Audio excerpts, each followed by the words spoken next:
In today's video, I'm going to break down 3 dramatic one light setups. Sometimes it's not about how many lights you use, it's about how you use them.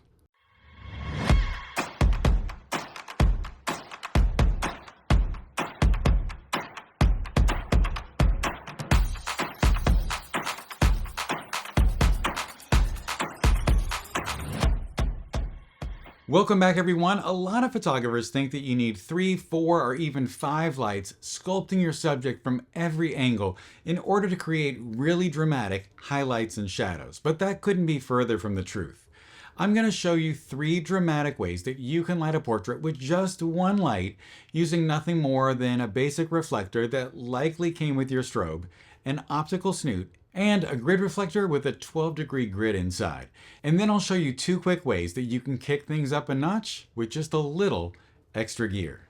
In this first look, I'm demonstrating how you can create a dramatic portrait by just bouncing one light off of a white ceiling. Now, I don't have a white ceiling in my studio, so I'm placing 2 4x8 foot, that's 1.2 by 2.4 meter pieces of foam board up there in the ceiling.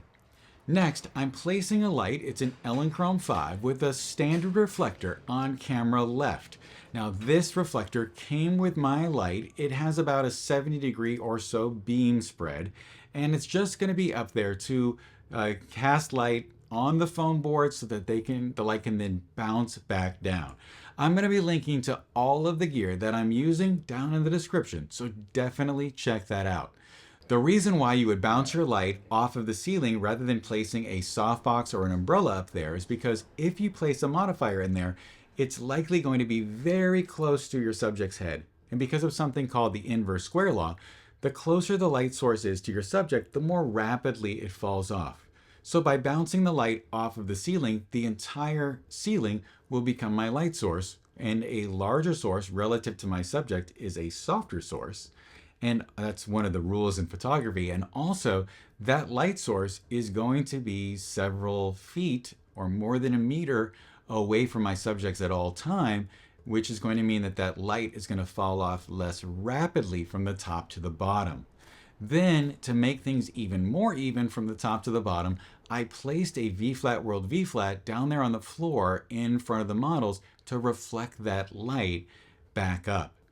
Now, in order to kick things up a notch, I added a 8x8 foot or 2.4 by 2.4 meter scrim or silk directly over my set with the help of Shaquille. Then I placed a second light on camera right and bounced it off the foam boards. When all of my light came down and passed through that layer of diffusion, it became super soft and delicate, and the entire diffusion panel became my light source. All of a sudden, I had an 8 foot by 8 foot modifier up there, and the lighting just became super soft and delicate and refined. Now, it's not very dramatic anymore, but it really is beautiful, beautiful lighting. If you're serious about taking your photography to the next level, you should check out PhotoVision from PPA, the Professional Photographers of America. PPA has been supporting photographers for over 150 years, and PhotoVision is their new curated streaming hub packed with education on lighting, posing, marketing, and business. Everything you need to grow both your craft and your career. You'll get thousands of tutorials, inspiring stories, and expert lessons for just $4.99 a month or $49.99 a year. So if you love learning from videos like this one, make sure to check out PhotoVision. The link is in the description. If you've been watching this channel for a while, then you might have seen about 3 years ago that I posted a video that was all about building this set over here. In that video, I went on at length about the entire process of building the set from scratch, and I'll link to it up here if you want to check it out. Last winter, I ended up painting the wall gray in order to have a different look, and recently I built another set next to it, sort of building on, if you will, and the entire project cost me only $240, and I'll put a shopping list below for all the things that I bought in case you want to do a similar project yourself. If you want to know the step-by-step, again, watch that video about building the first set. I used the same techniques this time around. I'm going to be using this set for the very first time during our second look with Valérian. I'm going to light her with an optical snoot with a window pane gobo inside. I tilted the gobo and projected it just right so I had some really strong diagonals in the shot. I then worked through the process and made sure that the middle of the window pane, those plus lines essentially, intersected her in just the right spot. So I wanted the horizontal one to go right through her waist, and I wanted to make sure that the vertical one transected her foot in just the right location. I chose this particular gobo to complement all of the straight vertical lines in my set, which I knew would contrast with the curves of Valérian's body. In addition to that, I would have a lot of contrast with the lighting as well between the lit areas and the shadows. Now you may be noticing that the windows are open in this behind the scenes video.